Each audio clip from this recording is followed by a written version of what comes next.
Okay, so I just recorded this, but my microphone apparently is not strong enough to hear my amazing story, which took me 10 minutes to tell. So I'm a little bummed. Actually, I'm very bummed because I just wasted about 10 minutes of my life. So I'm gonna try again. My scar story. Um, okay, so as pretty much anyone that has ever met me knows, I have a pretty good latex allergy. And when people find this out, they ask me one of two things usually. One, what's latex? Or two, how'd you find out you were allergic to latex? Answer to question one would be latex is a natural rubber found in things that have rubber. For example, medical gloves can be latex, tires, carpets, erasers, band-aids, and the popular one that everyone giggles at is condoms, which is why the second type of person that asks, how'd you find out you were allergic to latex? Get your mind out of the gutter. And two, this is how I found out I was allergic to latex. So I was 15 years old. It was a couple days before my 16th birthday. And I just couldn't wait to find out if I had gotten my Virgin Mobile flip phone or not. It had a camera, I think. Actually, I don't think it had a camera. I don't think camera phones were existent yet. Like, they probably were existent, but, like, no.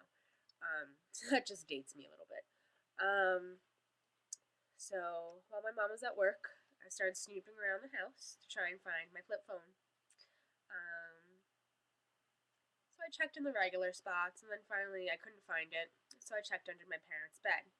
Now, a smart child would just get on the floor and look under the bed.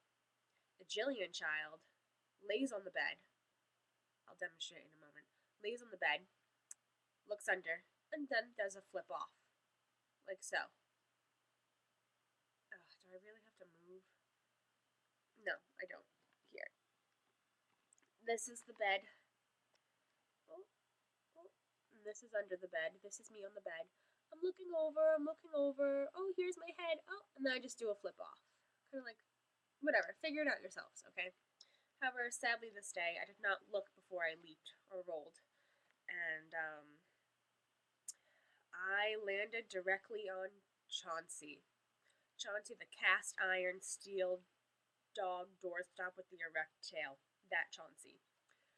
Not only did I land on him, but I flipped onto him, and his erect tail promptly broke through my thin shorts, as this was August, and punctured my buttocks. My butt, not my butthole, my anus, but my actual butt cheek. Punctured right through it. I'm horrified because I'm in immense pain and there is a puddle of blood forming around me very quickly already. So I slowly lift myself off Chauncey and extract him from my butt. And that is when blood just waterfalls, gushing blood. Me being 15, I don't want to get caught and get in trouble.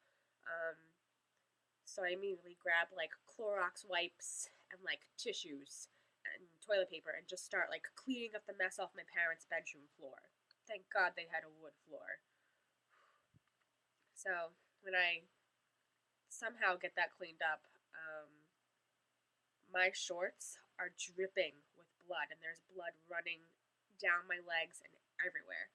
So I get like some gauze and tape it on with some latex tape and figure, okay, like it'll be fine. And I have to go to practice, track practice tonight anyway. So la-di-da-di-da, I go to track practice, and I'm still bleeding. Like, this is many hours later because this happened around breakfast, and track practice that day was like in the evening, I think, because it was so hot.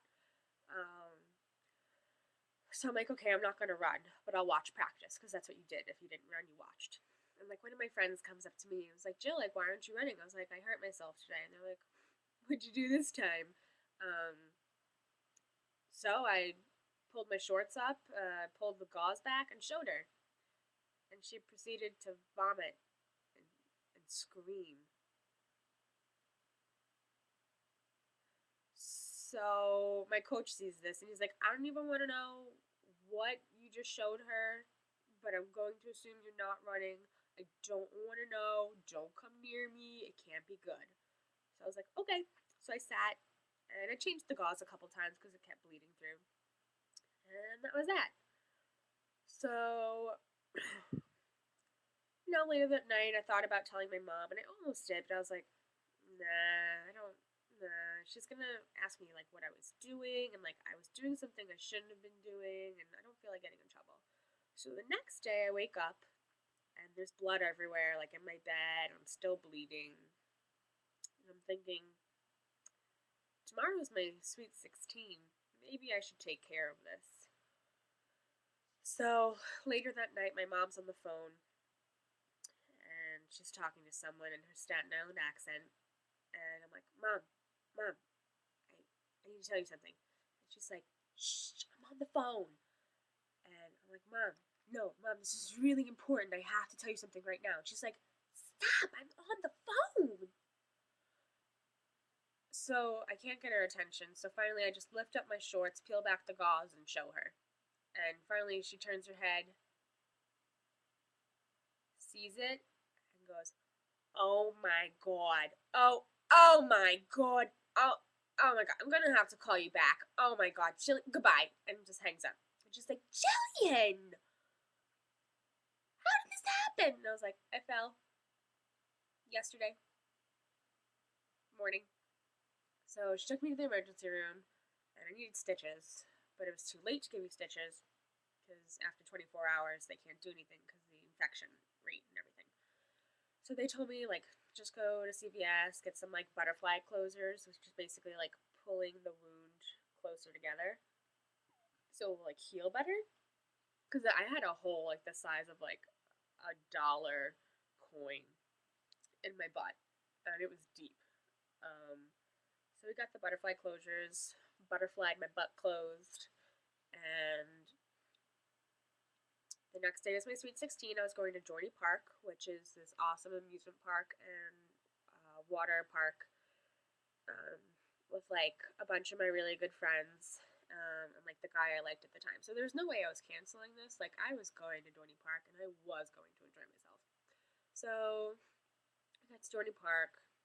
I'm still like bleeding, but now it's like hot and itchy and there's bumps and it's starting to ooze pus and like it feels like it's on fire, but I don't say anything because it's my birthday.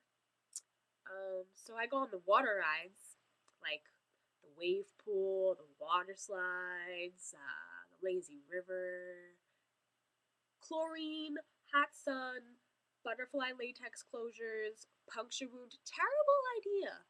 Terrible idea. Never do it. So by the time we left that night, my butt was so swollen and painful that I could not sit on the seat in the car ride home. That's how huge it was. And it was oozing and pussing and blood and I had a fever. It was bad. So yeah, that's how I found out about my latex allergy.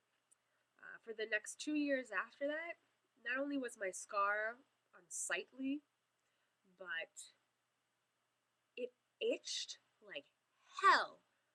Like you can't just like scratch your butt whenever you feel like it, but this scar I would come close to tears. That's how itchy it was. Impossible. So finally after 2 years it wasn't itchy. I still have the scar. I can't show it to you because one day I'm gonna need like a big kid job and I'm gonna regret putting a video of my butt cheek on here with a scar. But if you ever see me and I'm wearing a bathing suit, And if for some reason you can't see it through the bathing suit because it's visible through all my clothing, if you ask, I will show you my butt scar. And that's my abridged version of Chauncey versus my butt and latex versus my butt and my 15-year-old brain. Stay safe.